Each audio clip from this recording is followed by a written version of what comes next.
Chapter 18. Dobby's Reward. Reward for what, exactly? He didn't do anything, it was all forks. Reward for breaking Harry's arm? For a moment there was silence. As Harry, Ron, Ginny and Lockhart stood in the doorway, covered in muck and slime and blood. Then there was a scream. Ginny! It was Mrs. Weasley, who had been sitting crying in front of the fire.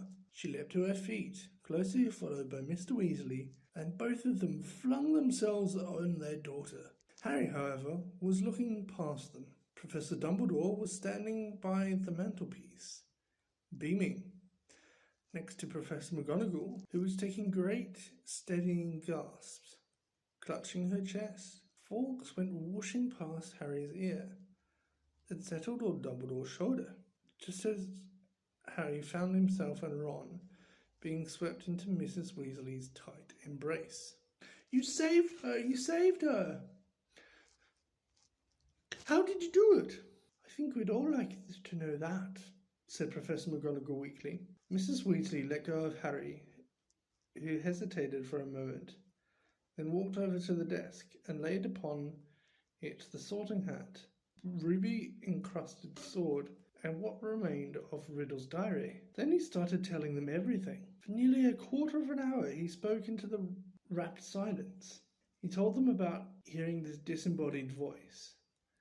However, Hermione had finally realized that he was hearing a basilisk in the pipes, and how he and Ron had followed the spiders into the forest, that Aragog had told them where the last victim of the basilisk had died, how he had guessed that Moaning Myrtle had been the victim, and that the entrance to the Chamber of Secrets might be in her bathroom. Very well, Professor McGonagall prompted him, as he paused. So you found out where the entrance was, breaking 100 school rules into pieces along the way, I might add. But how on earth did you all get out of there alive, Potter? So Harry, voice now growing hoarse from all this talking, told them about Fawkes's timely arrival and about the sorting hat, giving him the sword. But then he flattened. He had so far avoided mentioning Riddle's diary, or Ginny. She was standing with her head against Mrs. Weasley's shoulder, and tears were still coursing silently down her cheeks. What if they expelled her? Harry thought in panic. Riddle's diary didn't work anymore. How could they prove it had been he who made her do it all? Instinctively, Harry looked at Dumbledore, who smiled faintly with a firelight glance of his half-moon spectacles. What interests me most, said Dumbledore gently, is how Lord Voldemort managed to enchant Ginny, when my sources tell me he is currently hiding in the forest of Albania. Relief, warm, sweeping, glorious relief, swept over Harry. Whoop! What's that? Said Mr. Weasley in a stunned voice. You know who? Enchanted Ginny. But Ginny's not. Ginny hasn't been... Has she? It was this diary, said Harry quickly, picking it up and showing it to Dumbledore. Riddle wrote in it when he was 16. Dumbledore took the diary from Harry and peered keenly down his long, crooked nose at its burnt and soggy pages. Brilliant, he said softly. Of course, he was probably the most brilliant student of Hogwarts has ever seen. He turned around to the Weasleys, who were looking utterly bewildered. Very few people know that Lord Voldemort was once called Tom Riddle. I taught him myself 50 years ago at Hogwarts.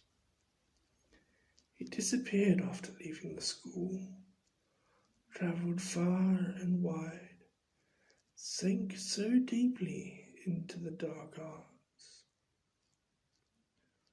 consorted with the very worst of our kind. underwent so many dangerous magical transformations that when he resurfaced as Lord Voldemort, he was barely recognizable.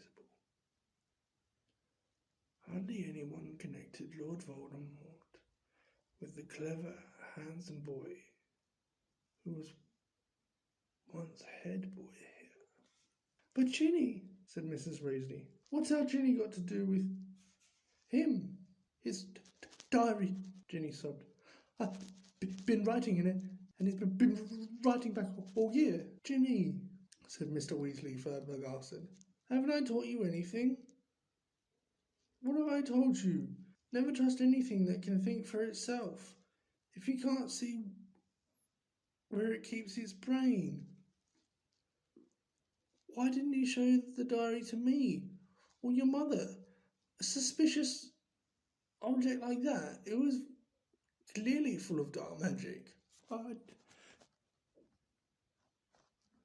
didn't know, sobbed Ginny. I found it inside one of the books Mum got me. Thought someone had just left it in there, forgotten about it. Miss Weasley should go up to the hospital wing straight away. Dumbledore interrupted in a firm voice. This has been a terrible ordeal for her. There will be no punishment. Older and wiser wizards than she have been hoodwinked by Lord Voldemort. He strode over to the door and opened it. Bed rest and perhaps a large steaming mug of hot chocolate. I always find that cheers me up, he added, twinkling kindly down at her. You will find that Madame Pomfrey is still awake. She's just giving out mandrake juice. I dare say Basculus victims will be waking up any moment. So Hermione's okay, said Ron blithely. There has been no lasting harm done, said Dumbledore. Mrs. Weasley led Ginny out, and Mr. Weasley followed, still looking deeply shaken. You know, Minerva, Professor Dumbledore said thoughtfully to Professor McGonagall, I think all this merits a good feast. Might I ask you to go and alert the kitchens? Right, said Professor McGonagall crisply, also moving to the door. I'll leave you to deal with Potter and Weasley. Shall I? Certainly, said Dumbledore. She left, and Harry and Ron gazed up uncertainly at Dumbledore. What exactly had Professor McGonagall meant? Deal with them. Surely, they weren't about to be punished. I seem to remember telling you both that I would have to expel you if you broke any more school rules, said Dumbledore. Ron opened his mouth in horror, which goes to show that the best of us must sometimes eat our words. Dumbledore went on smiling. You will both receive special awards services to the school. And let me see. Yes, I think 200 points apiece for Gryffindor. Ron went as brightly pink as Lockhart's Valentine flowers and closed his mouth again. But one of us seems to be keeping mightily quiet about his part in this dangerous adventure, Dumbledore added. Why so modest, Gilderoy? Harry gave a start. He had completely forgotten about Lockhart. He turned and saw that Lockhart was standing in a corner of the room, still wearing his vague smile, when Dumbledore addressed him. Lockhart looked over his shoulder to see who he was talking to. Professor Dumbledore, said Ron quickly. There was an accident down in the Chamber of Secrets. Professor Lockhart. Am I a professor? Said Lockhart, in mild surprise. Goodness, I expect I was hopeless, was I? He tried to do a memory charm, and the one backfired. Ron explained quietly to Dumbledore. Dear me, said Dumbledore, shaking his head, his long silver moustache quivering. Impaled upon your own sword, Gilderoy. Sword? Said Lockhart dimly. Haven't got a sword. That boy has, though. He pointed at Harry. He'll lend you one. Would you mind taking Professor Lockhart up to the hospital wing too? Dumbledore said to Ron. I'd like a few more words with Harry. Lockhart ambled out. Ron cast a curious look back at Dumbledore and Harry as he closed the door. Dumbledore crossed to one of the chairs by the fire. Sit down, Harry, he said, and Harry sat, feeling unaccountably nervous. First of all, Harry, I want to thank you, said Dumbledore, his eyes twinkling again. You must have shown me real loyalty down in the chamber. Nothing but that could have called Fawkes to you. He stroked the phoenix, which had fluttered down onto his knee. Harry grinned awkwardly as Dumbledore watched him. And so, you met Tom Riddle, said Dumbledore thoughtfully. I imagine he was most interested in you. Suddenly something that was nagging at Harry came tumbling out of his mouth. Professor Dumbledore, Riddle said I'm like him. Strange likeness, he said. Did he now?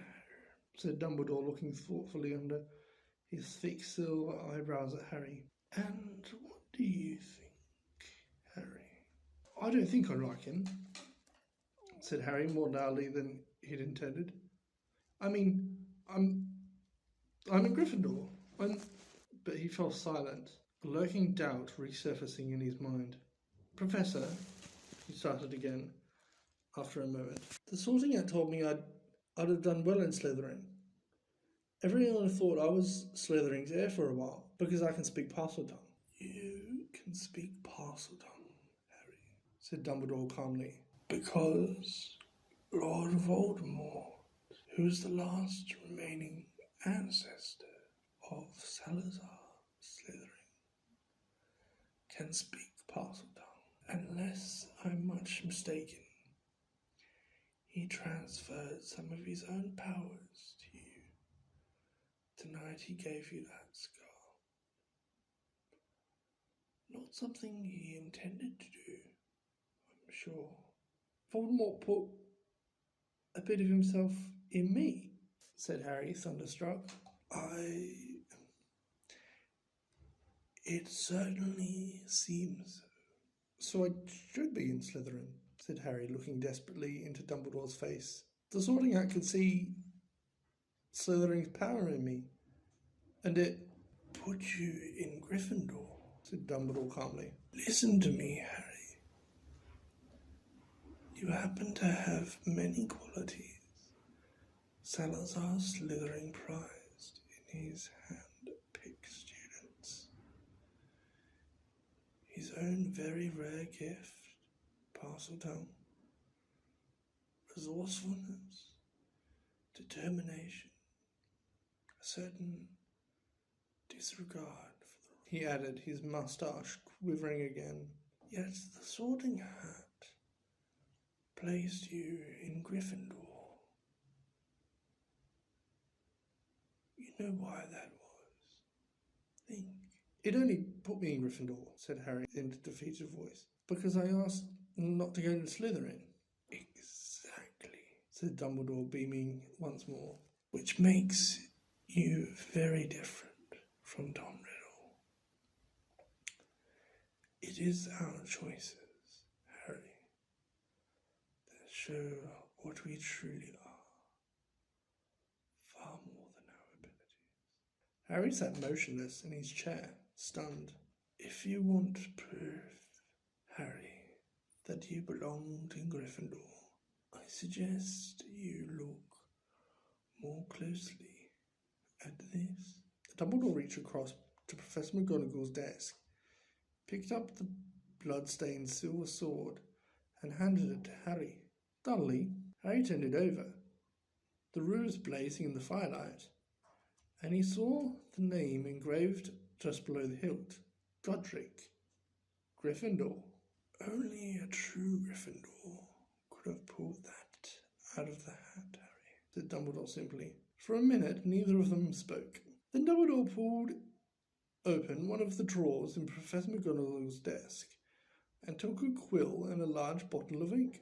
What you need, Harry, is some food and sleep. I suggest you go to the feast while I write to Azkaban.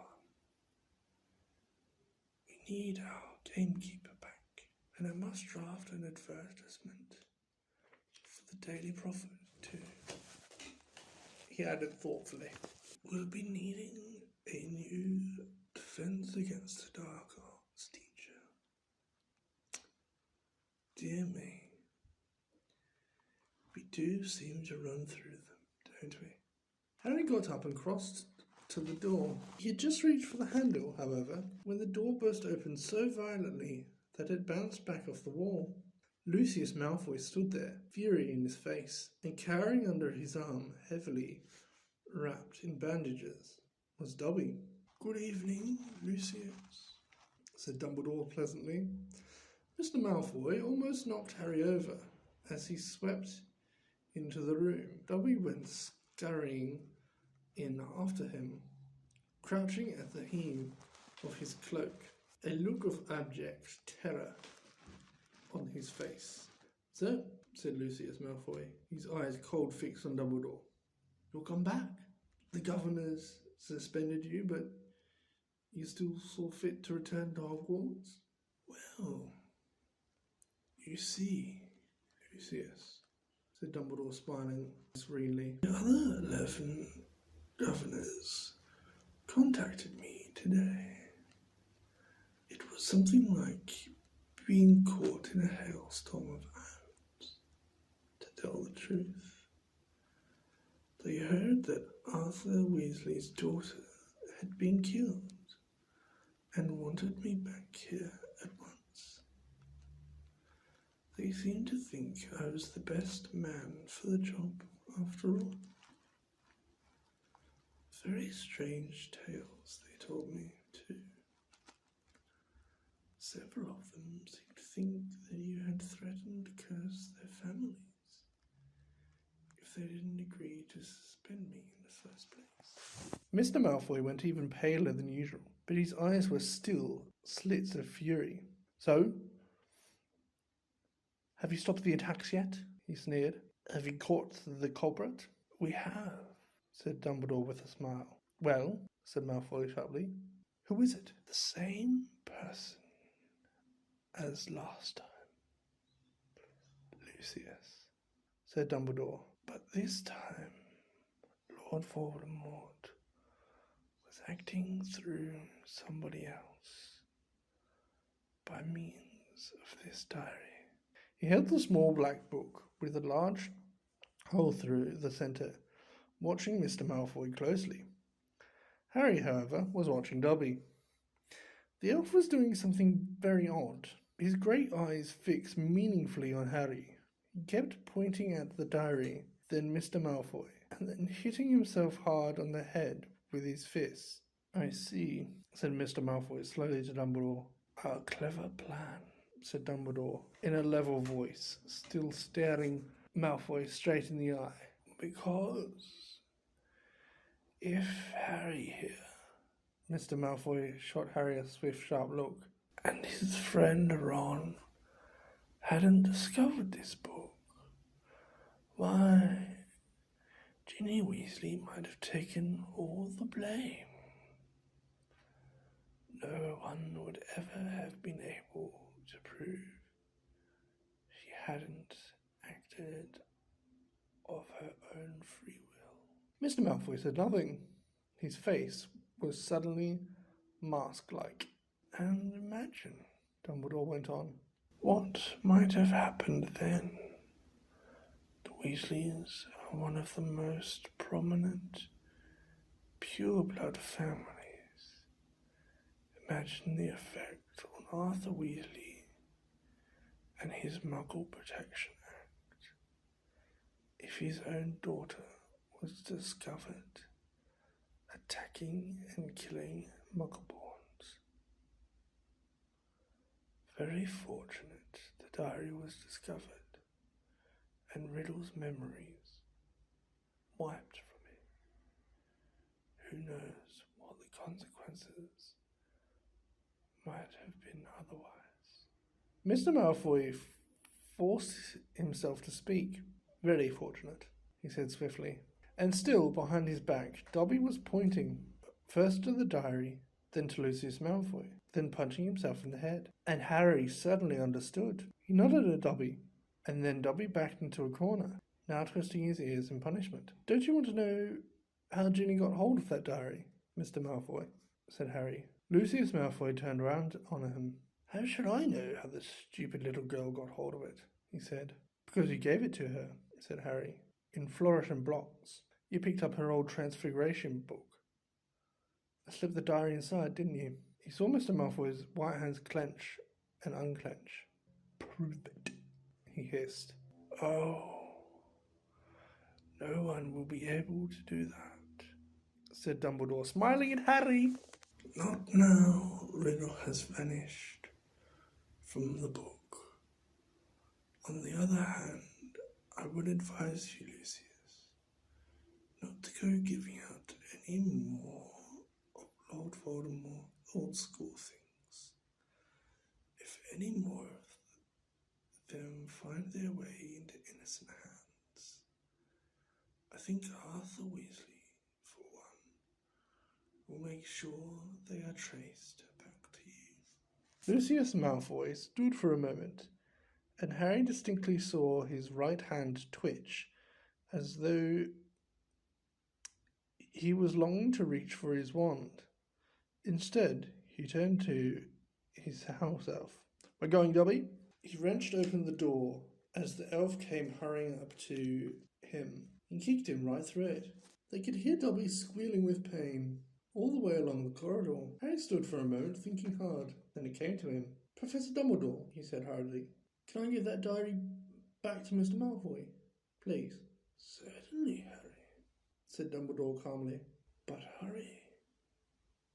The feast, remember. Harry grabbed the diary and dashed out of the office. He could hear Dobby's squeals of pain receding around the corner, quickly wondering if his plan could possibly work. Harry took off one of his shoes, pulled off his slimy, filthy sock, and stuffed the diary into it, and then ran down the dark corridor. He caught up with him at the top of the stairs. Mr. Malfoy, he gasped, skidding to a halt. I've got something for you. And he forced the smelly sock into Lucius Malfoy's hands. What the? Mr. Malfoy ripped the sock off the diary, threw it aside, then looked furiously from the ruined book to Harry. You'll meet the same sticky end as your parents one of these days, Harry Potter, he said softly. They were meddlesome fools too. He turned to go. Come, Dobby. I said come. But Dobby didn't move.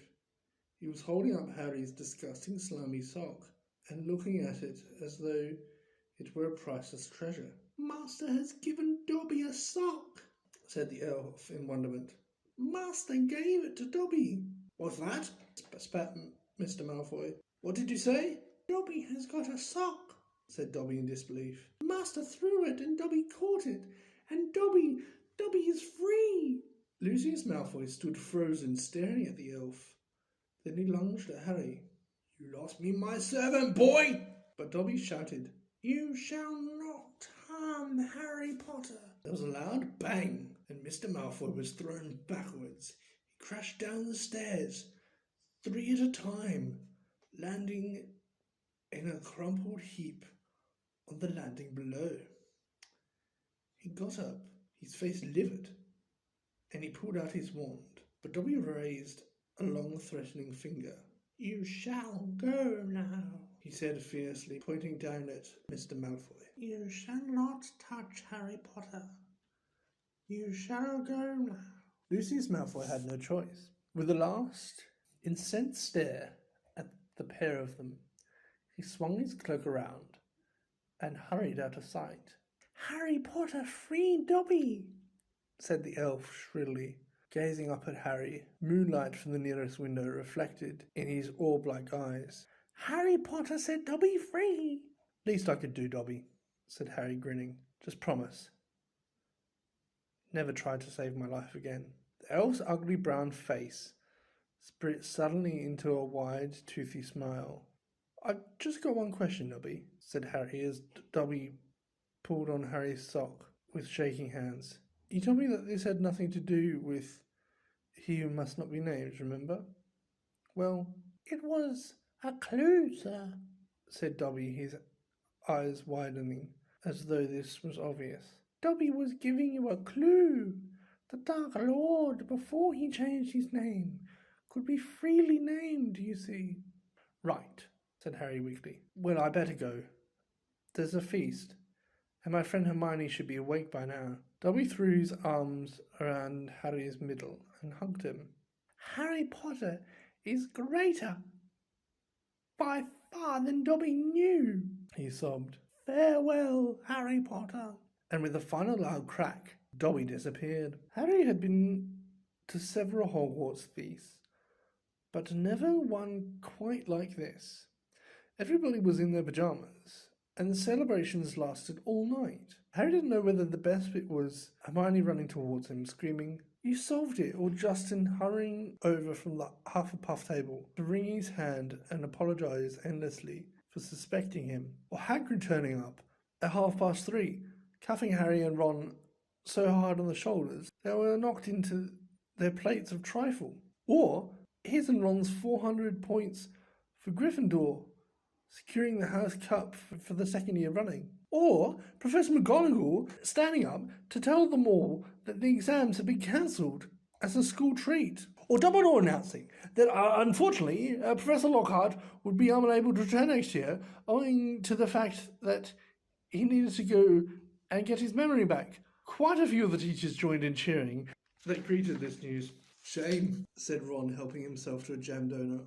He was starting to grow on me. The rest of the summer term passed in a haze of blazing sunshine. Hogwarts was back to normal, with only a few small differences. Defense Against the Dark Arts classes were cancelled, and Lucius Malfoy had been sacked as the school governor. Draco was no longer strutting around the school as though he owned the place. On the contrary, he looked resentful and sulky. On the other hand, Ginny Weasley was perfectly happy again. Too soon it was time for the journey home on the Hogwarts Express. Harry, Ron, Hermione, Fred, George and Ginny got a compartment to themselves. They made the most of the last few hours in which they were allowed to do magic before the holidays. They played Exploding Snap, set off the very last few of Fred and George's filibuster fireworks, and practiced disarming each other by magic. Harry was getting very good at it. They were almost at King's Cross when Harry remembered something. Ginny, what did you see Percy doing that he didn't want you to tell anyone? Oh, that, said Ginny, giggling. Well, Percy's got a girlfriend. Fred dropped a sack of books on George's head. What? It's that Ravenclaw prefect. Penelope Clearwater, said Ginny. That's who he was writing to all last summer. He's been meeting her all over school in secret. I walked in on them kissing in an empty classroom one day. He was so upset that he was, attacked. You won't tease him, will you? She added anxiously. Wouldn't dream of it, said Fred, who was looking as if his birthday had come early. Definitely not, said George, sniggering.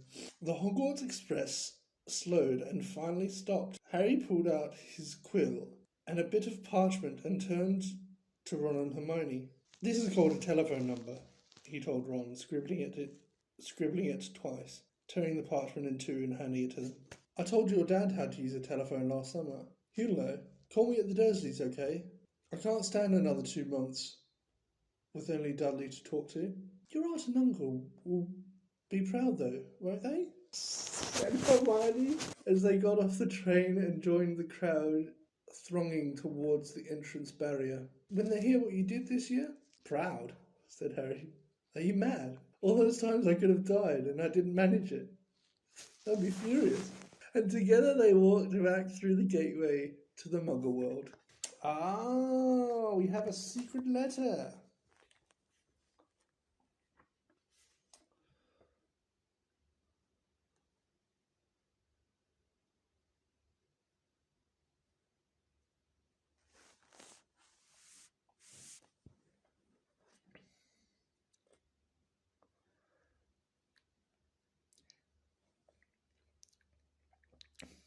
Dear Mrs. Rowling, my name is Fiona Chadwick, and I am 9 years old. I really like the books. I really like the book Harry Potter. My class and I are reading it as a novel. I think all the class are enjoying it too. But the only thing wrong with it is that you can't put it down.